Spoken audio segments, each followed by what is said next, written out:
Hello and welcome to Meet Our Makers, an artist interview podcast produced in association with Beats Per Minute. I'm your host, Jeremy J. Facette. On this episode, we get to meet Sarah Neufeld. Sarah is a violinist and composer whose best known work is probably with the massive Canadian band Arcade Fire. She's been with the band since their inception, but also since then has branched off into various other projects, including the music collective Bell Orchestre, as well as multiple solo efforts and soundtrack work.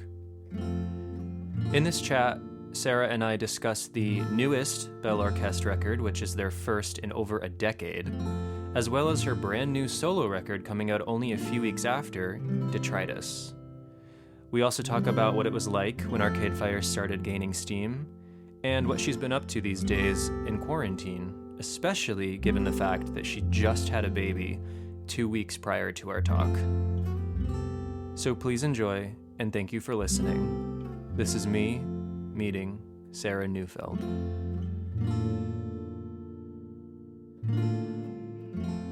you are. I'm just gonna start my video, and I'm trying to block out a newborn. Yeah, okay. Here, let me turn mine on. Great, you mostly can't see him. Perfect. Hi. Hi. Ooh, it is dim in here. How are you doing? Good. I heard you have a newborn. How is that? Newborn. He's so intense. Yeah. Good. He's very cute, but he needs to feed like at the weirdest times. Like right now? Right now. Even though I swear I just fed him. He's like, no. Yeah, I'm sure you did. Doesn't matter. Interview. Yeah. Oh, that's funny. Is it mostly good though? Yeah, it's mostly good. Your mic looks really huge. It kind of is. I'm also behind it. I don't know if it's a perspective thing. No, it's hilarious because it makes it look like it's like the size of a fire hydrant and you're smaller than it. I am. Great. I'm also so not used to the video being on. You're only like my second person who's turned video on. Oh, really? Yeah. It's cool. I give it up to the person who I'm interviewing, but usually people are like, yeah, let's keep it off. Oh, yeah. I think people just get like uncomfortable on the camera, but also at the same time that like the one other guest I've had who wanted it on was like, with this year we've had, like, I just want to like see who I'm talking to. Right. You know? So I've never done Zoom without video. I didn't even really consider it an option. That's fine. It's on now. Even in my predicament. Right now, I'm just like, that's true. You're like, I'm going to get this video on. I'm going to do it. Yeah.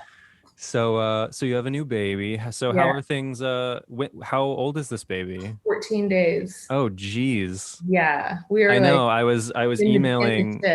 I was emailing to invite you, and initially I was told, well, Sarah just gave birth, so it might be a little while. And then I got an email, and they were like, "Oh, Sarah's available," and I was like, "Oh." It's like, okay. I figured like I might as well try to do things. Yeah, just little why things. not? Yeah, it's not like I have to leave the house for this. No, this is pretty cash. Don't worry. I have other work calls, so yeah.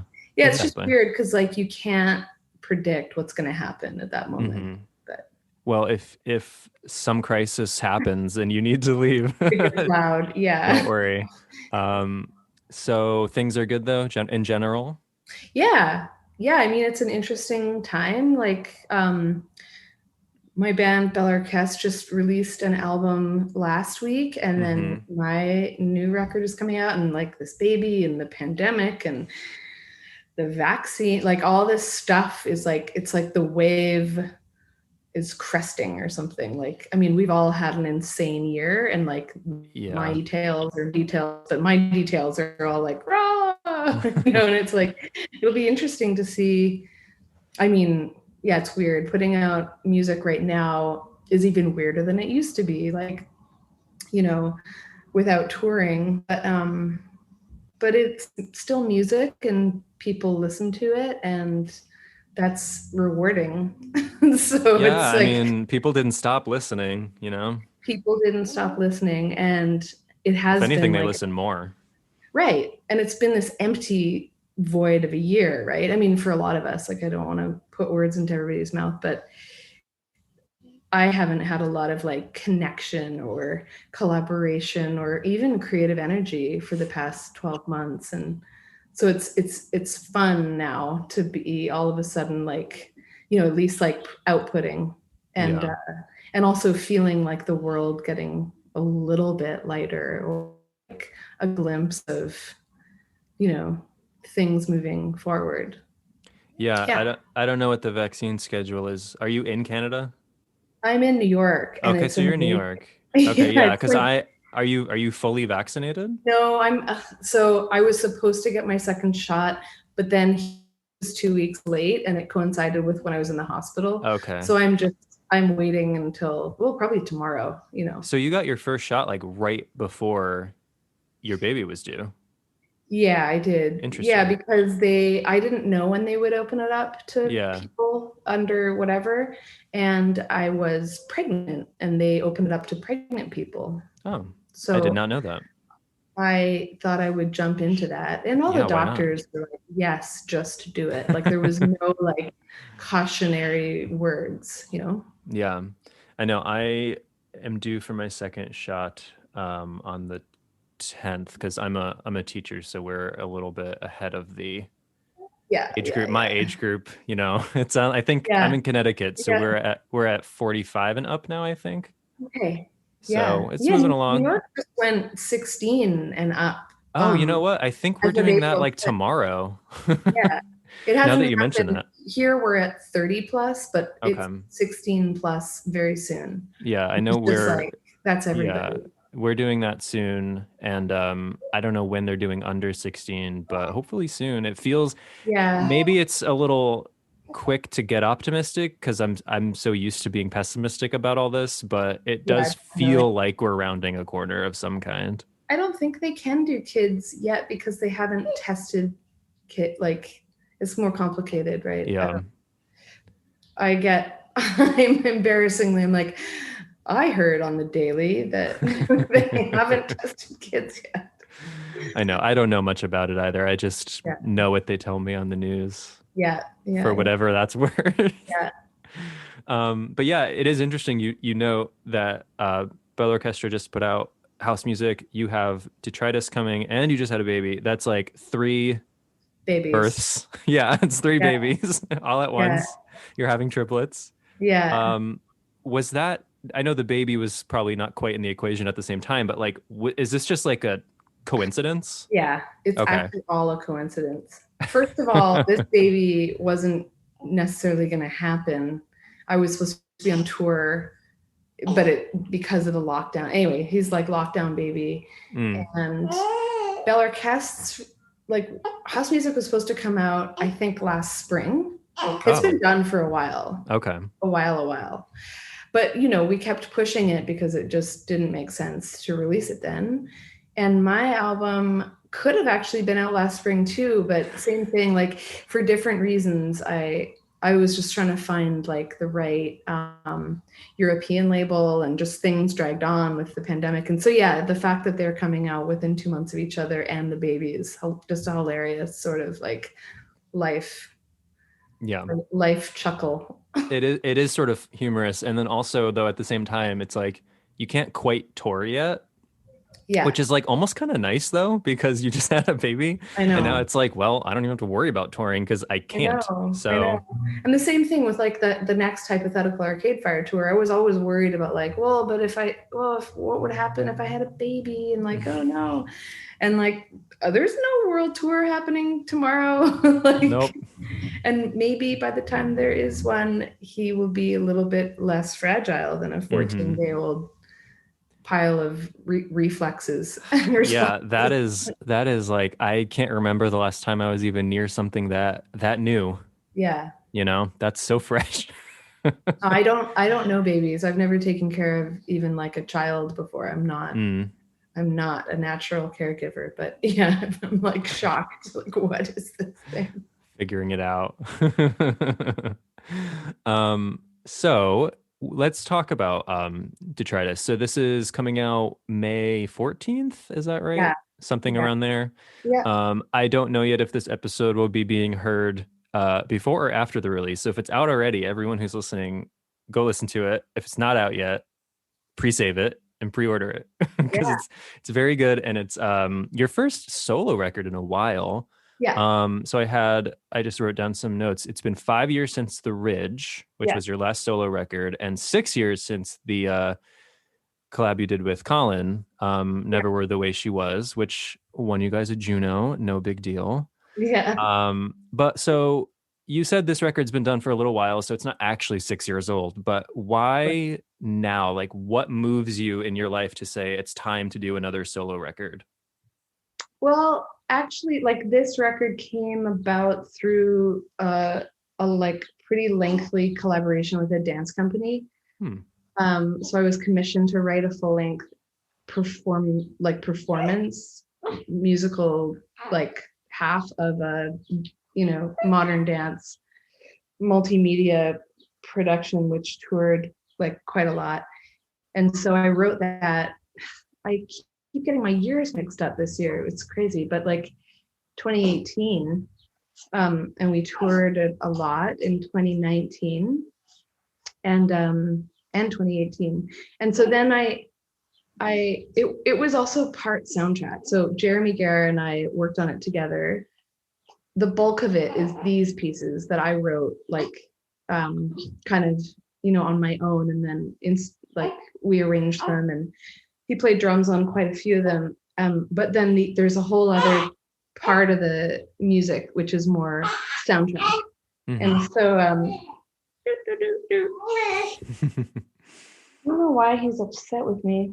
And so I wanted to make the soloistic parts of the body of work into an album, like I always did. I just had to wait until that chapter was over because because it was so busy. We were also on tour with Arcade Fire, and it was like, that's the reason there's so many gaps in the schedule. It's like it feels like it just happened, but in reality it was 6 years ago that I released The Ridge, and whatever it was. Yeah. But in reality, it was like everything now, writing and touring this dance company, and then chiseling it down into Detritus. But I mean, that seems to be kind of a common thread amongst people like yourself who are in so many projects. Like,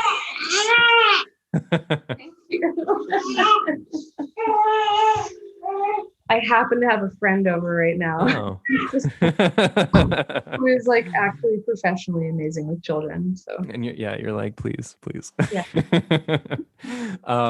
But yeah, that seems to be a common thread amongst people like yourself. I was talking for the show a few weeks ago with Charles Spearin, of Broken Social Scene, and he's in like 3 bands, and everyone in Broken Social Scene is in like 3 or 4 bands, and it's just like this weird thing where it feels like you're always working, but these things come out at these weird times. And so you're talking about Detritus now, but it's actually almost probably 3 years old now. Kind of. It's kind of 3 years old. I started germinating. It was a long process too, because I wrote the stuff with the dancers in their workshops, right? And that took 9 months of culmination. So yeah, it wasn't like it was like a totally different working experience, much slower, but also much more focused too, Is Detritus the first album you've done that wasn't strictly an album? Yeah. At least solo. Besides the soundtrack stuff I've done. Right. And that was mostly with Colin. Yeah, totally. Yeah, because again, it was like it was like an hour plus of music. Oh, okay. And it was like it's a different animal when you're doing something live, like on stage, with all these other mediums. So you said these pieces, at least mostly, kind of started with just you, and then you sort of brought in the other arrangements. Is that how you typically would work? Yeah. Well, for the stuff, like for the first versions of the pieces that arrived on Detritus that were also in the dance piece, I wrote them basically, and then brought Jeremy in pretty soon because I knew the pieces that were going to have drums were going to have drums, and so we workshopped them together, and and then he also did a bunch of synth work like on a couple of them. And so, yeah, that stuff happened pretty quickly. But then, there were more, like I said, there was just, it's funny because we were literally on the Everything Now tour the whole year where the writing for the dance company was taking place. So it would be like tour and then get home and then go to Canada and rehearse and work at like the Toronto or National Ballet School or whatever, like with the headquarters of this dance company. And so it was really like piecemeal, the timing of it. But yeah, that is how I work. I generally work like the violin is the core for most of the songs. And then percussion, bass, because I play bass while I perform now. Oh, okay. I work with like an organ synth bass foot pedal thing. So then that I'll generally write kind of while I'm writing the other stuff because it's pretty organic. Vocals I always add a bit later because it takes so much more mental dexterity to be able to play like that and sing as well. So I usually put the vocals on a bit later so that I don't like make myself too crazy. Yeah, this is I noticed your voice on this solo album. I don't remember if I heard your voice on your other solo records. The Is it last there? one. Okay, Mm-hmm. it is there. Yeah. But it's probably more present on this one. Okay. Yeah, and it is, I mean, it's not like it's not very lyrical. It's more like, atmosphere, and it's almost like its own synth texture. Yeah, exactly. Yeah. So did the dance piece that you were scoring initially, did that have its own sort of themes and inspirations that you were working with, or did you get to kind of bring in your own? The themes and inspiration for the piece, I think like Peggy Baker and I, the choreographer, we kind of found together. She spearheaded the whole thing. It was her company, but her and I did a duet a couple years earlier, where she was asked to do this piece, and she actually doesn't perform as a dancer anymore, but she's really famous in Canada as a soloist, and she's in her 60s now. But she said, okay, I'll do this, but only if I can be paired with like some interesting young female soloist artist, blah, blah, blah, blah, blah. She got connected with me, and she ended up choreographing to one of the pieces from The Ridge. Okay. It's really fast and furious. It's called From Our Animal. And so we did this duet with me and her on stage, and it's just like super, super fast and crazy. And she asked me to write a lyrical ambient opening for that. And it just kind of like, for whatever reason, the lyrics, Who We Are in the Dark, was like, that was sort of the lead in. There's other lyrics too, but she stuck with Who We Are in the Dark and made the piece this like, company full-length piece titled Who We Are in the Dark. So that was the starting point for the theme, which was sort of like loss, intimacy, grief. She took it on a bit of a macro universe level as well, and I was working on a more like interior version of those themes in my process. But yeah, since we had that common thread before established, and we had that as a jumping off point, and it came from lyrics that I created, so it was pretty easy to work with thematically as because we had that experience in common. And so I did notice some of the songs, like you said, have drums, some don't, obviously, but the drums when they come in are quite thunderous sometimes, and then other times you have, like on the really longest song, Tumble Down the Undecided, which is almost 10 minutes. Yeah. And then on the other side of things, you have things like Stories, which are quite placid and quite kind of smooth. Yeah. So with that sort of dichotomy in mind, I couldn't help but wonder if sequencing is something that you pay a lot of attention to when you're crafting an album, because it seems like it'd be something I would be like obsessing over. Mm-hmm. Well, to be honest, like the sequence of these pieces runs in the same sequence as the show did because of the way, and again, it's missing the more soundtrack noise pieces, but because thematically they're all tied together and they all evolve from, not all of them completely, but like energetically and thematically, a lot of them evolve from the one before, especially the first three pieces.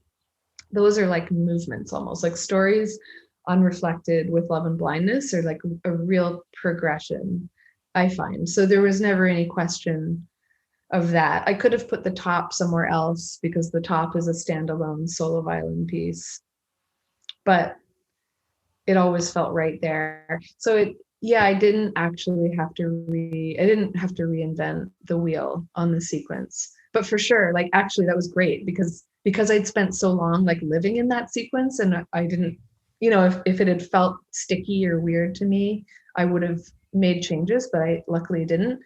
Normally sequencing is totally something I obsess about, and like, yeah, it's hard. Yeah, it's like helping the listener to navigate this sort of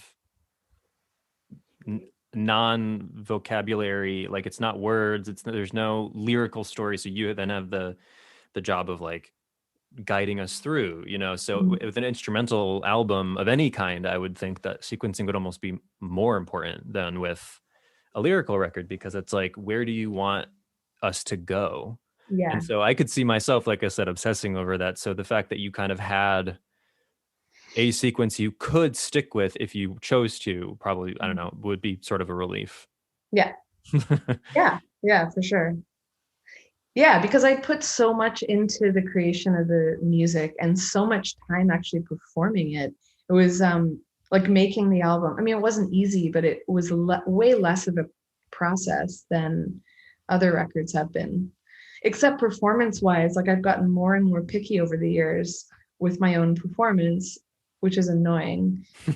But I actually went and recorded it at one studio with a good friend out west in Canada, and it turned out to just be me demoing it. Like I was that picky that I went all the way out there and recorded all the pieces.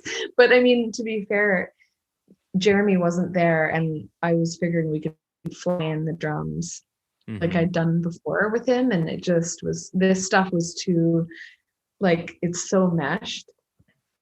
It wasn't a question of flying the drums in. So I just went and demoed all of the solo violin stuff, and then was like, oh, okay, no. I have to do this all over.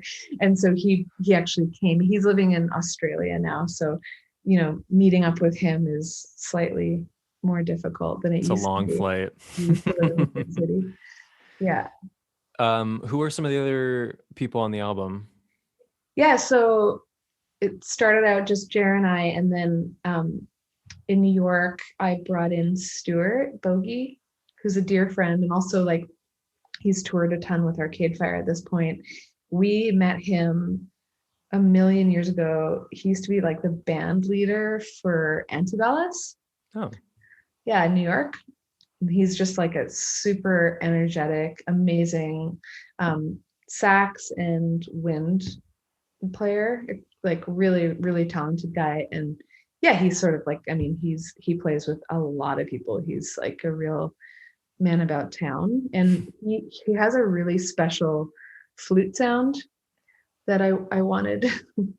Like, it's not what he's really like. He's really known for like his crazy crunchy Afrobeat tenor sax work, but I know about his flute playing, his magical flute playing. I'm not the only one, but so I brought him in to do these like clustery flute choirs, which I think are really effective on the more smooth, as you put it, pieces. And then Pietro Amato, who ended up mixing the record, who is the French horn and synth and multi-instrumentalist in Bell Orchestre. Oh, right. He played a bit of French horn. He played French horn on a couple of songs as well, but that's it. So it's a small crew. Yeah, it's not a heavily orchestrated album. I played a bunch of synths on it. Jer also played some synth on it. So there is like textures here and there that blend into each other that make it sound like there's maybe more going on than there is. So even though you have these gaps in time between projects, are you someone who's kind of always working, as my dog barks by? Are you someone who's always playing and writing, even if it doesn't end up on anything? Or do you take breaks? I do take breaks. It depends what's happening. Like I try to be someone who's always writing, but I need a deadline, and I need necessity to really, I think, to really output what I want to output. I'll noodle around for sure, and I have a million recordings on my iPhone that I'll never remember to check. But no, I need somebody to like tell me like, okay, I need a full hour of music from you, or I need like to set a deadline for myself, or yeah. I think also because I just like my brain is a little fragmented. Like I have a bunch of different projects, and then I also co-run a business here in New York, which it's time splintering. So well, yeah, if you have that many plates spinning, you can't attend to all of them all the time. Yeah, exactly. Is this your first album for Paper Bag Records? No. It's my first album for One Little Independent. Oh, okay. Yeah. Scratch that. So Paper Bag, it does North America, and One Little Independent is doing rest of the world. And they are more commonly known as One Little Indian, but they changed. Right. Yeah. I know. That's Bjork's label, right? Yeah. It's super exciting to be working with them. They're great, and just I mean the history of what they've done throughout the years and their roster currently. It's like it's cool. It's diverse. They've been pretty good with, like you said, diversifying kind of which voices they bring on and what styles they bring on, and I think they've been really good for experimental music. And so feels like a nice fit. Yeah, it's not all one thing, and I really appreciate that. They're just like, they really like love music and support artists, and kind of old school and a little bit punk, and So, as we've mentioned, you also, in addition to Detritus coming out very soon, you just had house music come out with, you keep saying Bell Orchestre, which is a lesson for me, because I've been saying either Bell Orchestra or Bell Orchestre, but they're both wrong. So it's a French pronunciation, and I'm not even saying it. If I went really French on you, I'd be like Bell Orchestre. Right, that little syllable at the end that I can't replicate. The even more irritating thing for people that aren't in the band and don't know is that the word bell is just bell, like the English ding dong bell, because people are always like trying to make it all French, like the beautiful orchestra in French. Oh yeah. Like, no. I know. I've seen people try to stick that E on the end of bell too. Oh yeah, we've even had like our label do it. Oh geez. Not our current. I don't know, but I mean, it's a very easy mistake to make. So that was we mentioned that the Ridge was 6 years ago, but the last Bell Orchestre record was 12 years ago, I believe. Yeah. So I can imagine that the gap has a lot to do with the various other projects that people have going on. But so then what brought you all back together? Well, in all fairness, we started making house music in 2015. Okay. And long time ago. Yeah, long time ago, like pre the Ridge. Oh, that's true. Wow. Right? Definitely. We actually like recorded them at the same time pretty much, because we had just built our studio. Anyways, so what happened? So we, because of all the various projects, we only would get together, I would say like for a week every 6 months, living in different cities, having different agendas, being on all different tours. That was the real thing. It was like Richie and I would be away with Arcade Fire, and then we'd be available, but then Pietro would be like on a Patrick Watson tour or a Bar Brother. Like Pietro was in like 4 bands. Yeah, isn't he in the Luyas too? Yeah, and same thing. And Kave's a filmmaker and was always like somewhere in the world making a film. And so our schedules were just, and Mikey always on tour doing Michael Fierstack music. And it was really hard for us to line up anything more than that. And honestly, it didn't really feel like a bad thing. Like it gave us a lot of time to germinate and like just kind of like tinker away slowly, because we were working off of a purely improvised bed track. So it was kind of cool to build it really slowly over time, just like, because we never changed the bed track, but it was like, okay, what tiny little adjustments and ingredients do we want to add in here or there? So we did that for a few years, and then like mixing and mastering for a couple of years. Well, you can't rush these things. It's amazing. I think it's something to be proud of. I agree. I mean, honestly, yeah, it's not out of laziness or procrastination. It's out of like time and wanting to get it right. Yeah, totally. And so and not really needing, like, it's not like not being like, we have to get this thing out because we're gonna, like, we actually did tour it already a little bit. Like in the summer of 2019, we were invited over to Europe to do house music with a symphony in a couple of different venues.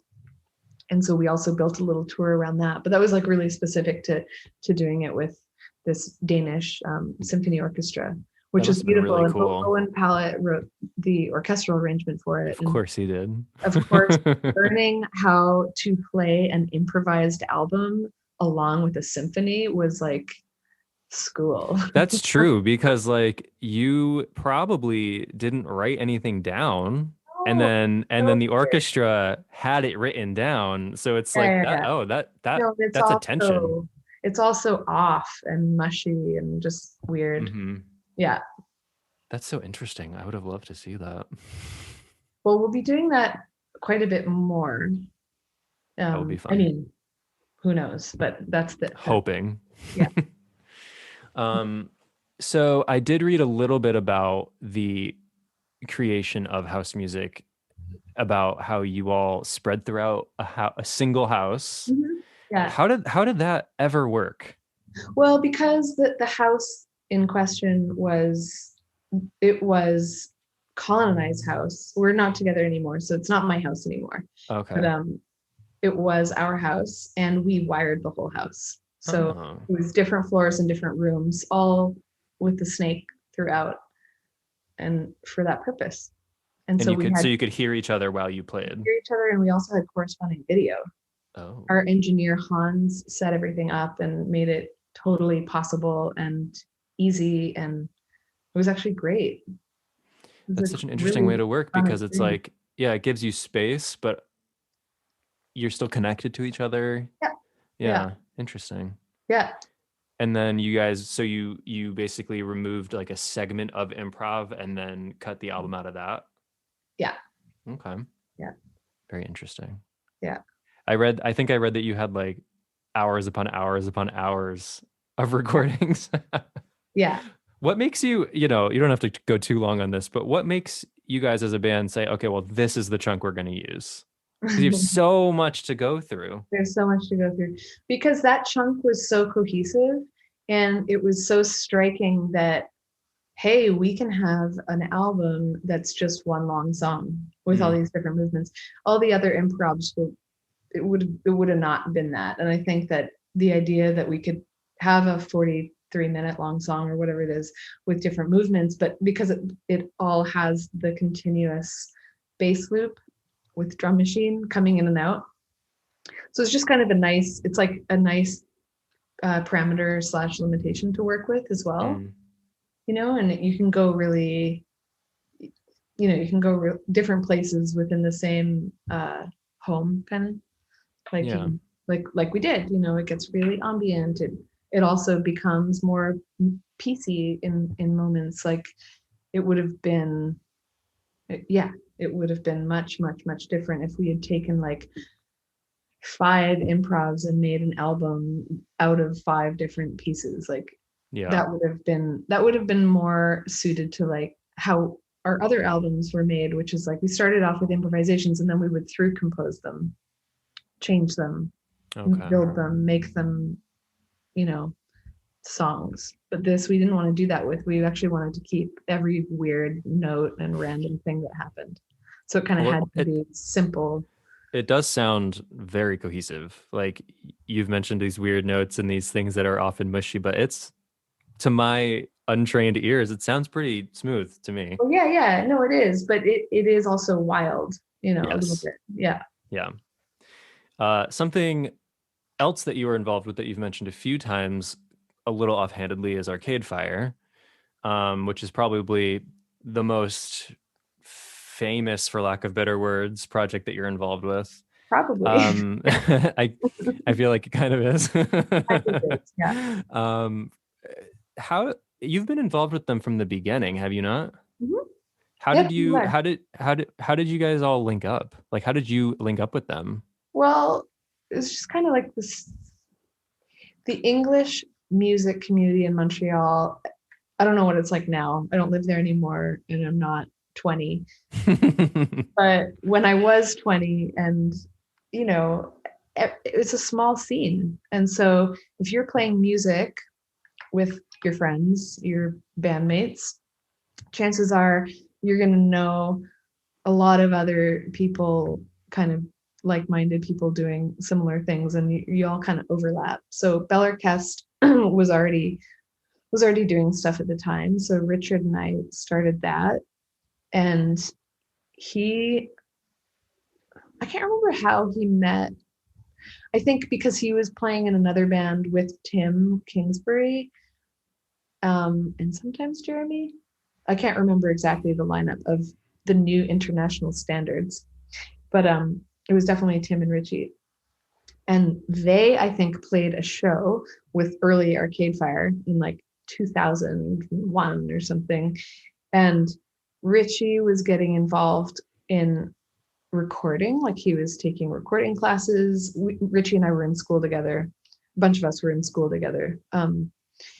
And so anyway, there was like some band overlap. And so Richie ended up recording Arcade Fire's demo or EP.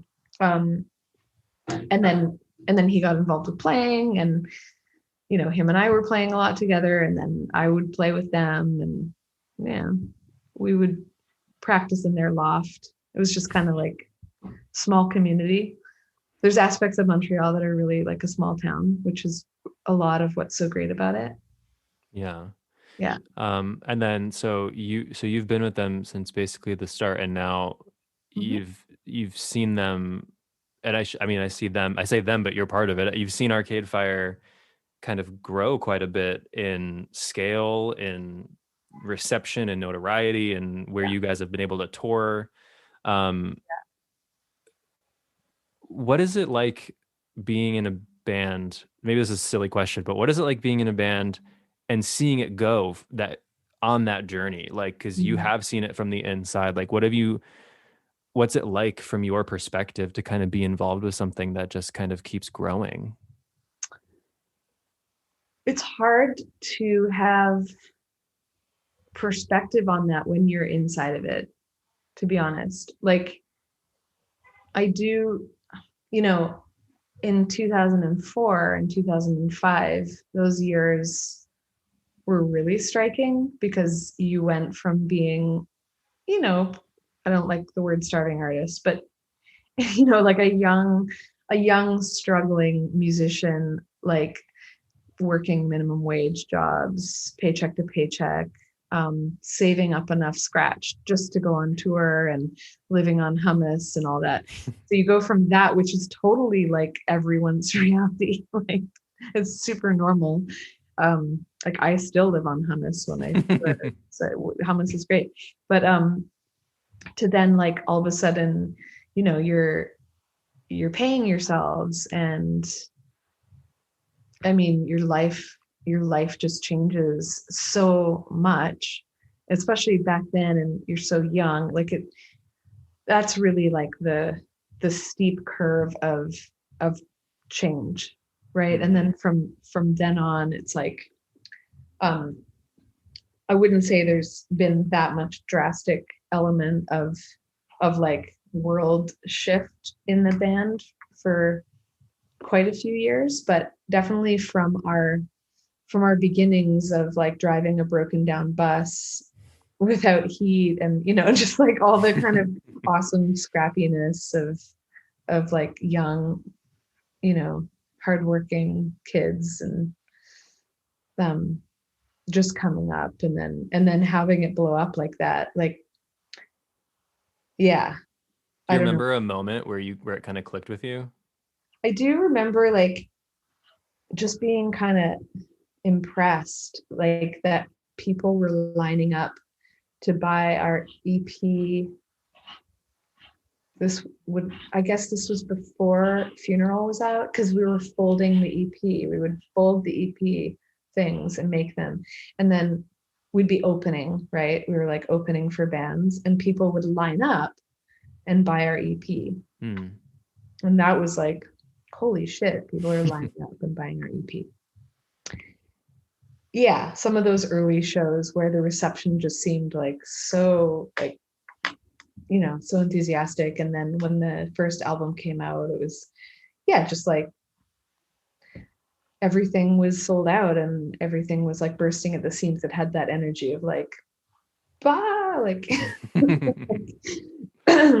Yeah, Arcade Fire did hit the ground running. I mean, not every band, not every singer or artist has a debut like Funeral that gets that kind of reception. It is still seen as one of the sort of defining like indie rock records, at least of that decade. yeah, Like people still talk about it like that. So I would imagine that the pace picked up quite quickly. mhm, Yeah. yeah, definitely, I would think that would take some adjusting, and it doesn't give you as much time to adjust. yeah, Just yeah, kind of have to go with it. yeah, I mean, it's mostly good, of course. totally. you know we'd also all been in other bands, and Hmm. like we were all in, or most of us were in other bands like before, during, and throughout. So it's, you also can temper, you have the different perspective the whole time too. It's like, okay, you go on that kind of tour that's getting like a lot of attention and a lot of everything, and like you have your bus and you have your like certain size venues, and then you get off that tour and you go on your own tour or on a different band's tour, and you're like doing the driving yourself, and like all of the other stuff. And so I think I always just like really appreciated the benefits of being in something that did have its own steam, and had all that recipe of luck and talent and timing and all the stuff. It's like, wow, okay, this is like what a it's an incredible opportunity to be a part of something that does experience that kind of success. And but I'm also really happy to have been doing other stuff the whole time too. And I think it's always important to keep expressing and growing and being in different projects and developing yourself as an artist. And not every project can go that way. Yeah, I mean, you as a violinist, as a composer, you're going to inevitably, create differently with a band like Arcade Fire than you Yeah, will with Bell Orchestre, than you will with your own stuff. Like, yeah, yeah, and yeah, so I'm sure they all serve their own purpose, for your own kind of outlet. yeah, yeah, Yeah. yeah, You've also done you mentioned a little bit before. You've also done a little bit of film work. I I was aware of your score with Colin for Blue Caprice. Mm-hmm.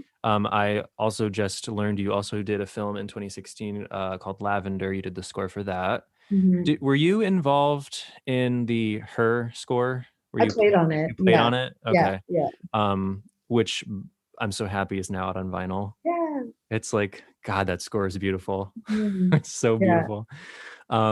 But I did notice with Detritus, and maybe it's because I didn't know it was part of a dance piece, but there is something kind of filmic about it. Mm-hmm. Is that sort of an aspiration of yours to keep doing kind of film composition or television composition? Maybe. Yeah. Yeah. Um, Probably. Is it I something you really like doing? well, it is, but I also prefer doing something like a commission for dance Okay. because I find it really rich and exciting, and it's, it's happening. There's a lot of cohesion, whereas a soundtrack is more of a wormhole, which can be, and it's also intimidating. Like I'm not a professional soundtrack writer, so to get to that place, it's like a whole thing, and you have your like studio recording chops, and you need mixing chops, and like like I Yeah. don't really have those. Yeah, but I certainly write in a filmic and soundtracky way. So that is Plus, probably something I'll keep exploring. plus with dance, I would imagine there's something unique about scoring dance in that you see the physical like reactions Yeah, to the music, and it's all interwoven. And not that yeah, scores are important in film and they can be interwoven, but they're done so long after the movie's yeah, done, yeah. whereas with the dance it's a little bit more kind of together, and I could imagine that sort of being its own It's unique kind of super experience. cohesive. Yeah, Yeah. yeah. It's really alive, and Yeah. I find it like extremely rewarding in that way. So Yeah. one thing I like to ask, because mostly because of this awful weird year that we've been having, or past year, and we're past the year point now, a year and a couple of weeks now. Yeah. Um, I know you've been busy for the past couple of weeks with your child, but is there anything that you have been enjoying recently in terms of books or film or music, anything that's kind of been keeping you afloat, or even Mm. hobbies and activities? Yeah, I would say like the thing that jumps out from the more like the beginning, like the spring, summer, what was keeping me excited for some reason was like biking. Oh, yeah. I feel like a lot of people started like Yeah. biking really I've hard. always I been bought a bike even. Yeah, I've always been into biking, and I do have a racing bike, and I really love road biking and all that. But it was like because I was just kind of grounded in New York City, back in March, April, May, June, and things were really quiet here, and I was just like bombing around the city like crazy, really discovering parts, and then yeah, biking and hiking. I think too. I did a lot of hiking in the summer. It was more Are just you like because I like the physical activity, and that sort of like grounds me and takes away some of the anxiety and depression that can get you down in a pandemic. Sure, why not? Of course. Are you someone who does like to kind of leave the city and go into the wilderness and kind I of just like do. be there? Yeah. Like I'm Yeah. from Vancouver Island, which is a very wild place, and I'll Hmm. always be wilderness, you know, drawn. Hmm. Yeah. Well, I mean, there is something kind of even about your music, about your solo work anyway, there is something kind of natural world-esque about, the sounds and the structures that you create. Yeah, yeah, So I'm definitely. just tying it all in together. Yeah. Well, that ties in.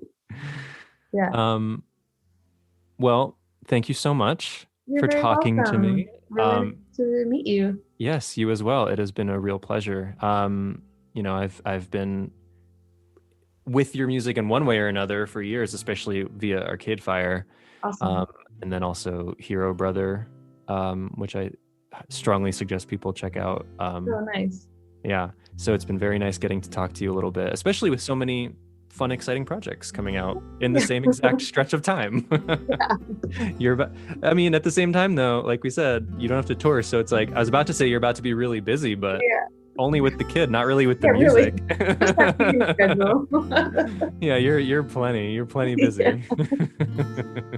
All right. Well, thank you very, very much for talking to me. I really appreciate it. Yeah, take care. Yeah, you too. Have a good night. You too.